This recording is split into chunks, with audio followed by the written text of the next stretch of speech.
My name is Sarah Willison. I'm in Paul Johnson's Accounting 2 class, and I've decided to do my financial analysis comparison on Cracker Barrel versus McDonald's. I'll discover the differences of working capital and number of times interest charges are earned, and the similarities of current ratio, rate earned on total assets, and rate earned on stockholders' equity. I've put together a poster board to discover how we've come to these conclusions. Working capital is the excess of the current assets of a business over its current liabilities.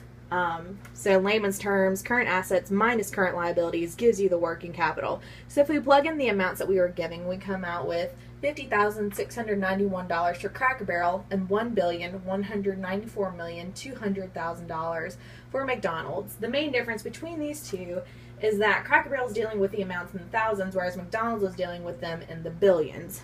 The number of times interest charges are earned is sometimes called the fixed charge coverage ratio. This measures the risk that interest payments will not be made if earnings decrease. So to compute that, we're going to take the income before income tax and the interest expense divided by the interest expense.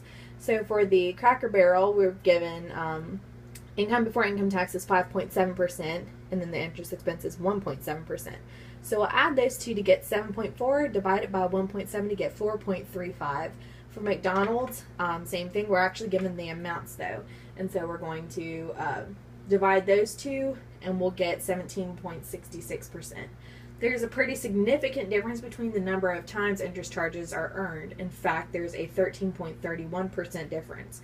Granted, McDonald's has a way higher revenue and higher numbers to configure compared to Cracker Barrel, but the risk that interest payments will not be made if earnings decrease shows a substantial difference. For the current ratio, it's sometimes called the work capital ratio or banker's ratio. You'll notice in this that these are the same amounts. And that's why it's sometimes called the working capital ratio. It's considered a more reliable indicator of the ability to pay current liabilities than working capital is. So we're going to take the same amounts of the current assets and the current ratios. We're going to get an amount of 1.5. For McDonald's, we're going to do the exact same thing and get an amount of 2.05. So despite the fact that McDonald's earnings are quite a bit larger than that of Cracker Barrel, it's amazing to see their current ratios so close together. So McDonald's only has a current ratio by 0.5%. And though McDonald's would be in a more favorable position to obtain short-term credit than Cracker Barrel is not as far behind as one would have originally believed. Onto the rate earned on total assets, we're going to take the net income plus the interest expense and divide it by the average total assets.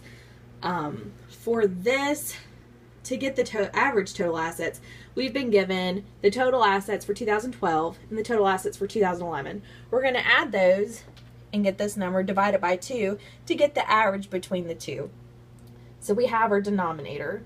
We'll get the net income, and since we were only given a percentage on Cracker Barrel, we're going to multiply the total revenue for 2012 and multiply it by 0.017 to get the numerator. So we'll divide those two and get 0.108.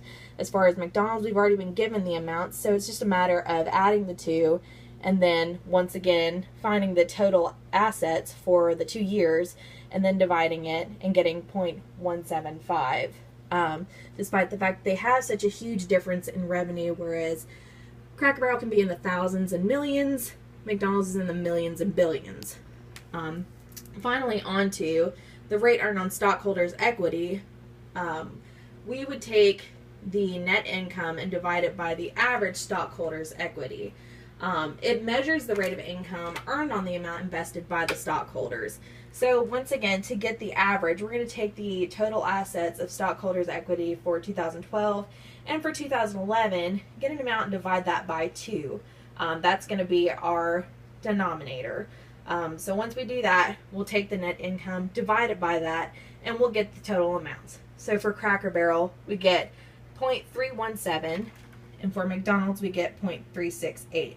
So despite the fact that they have such a vast difference, and I'm sure a different amount of stockholders, they're eerily close, not far apart at all. So in all actuality, between the two, there are definitely differences and definitely similarities, despite the fact that they have such a vast difference. I hope you enjoyed this presentation. Thank you so much.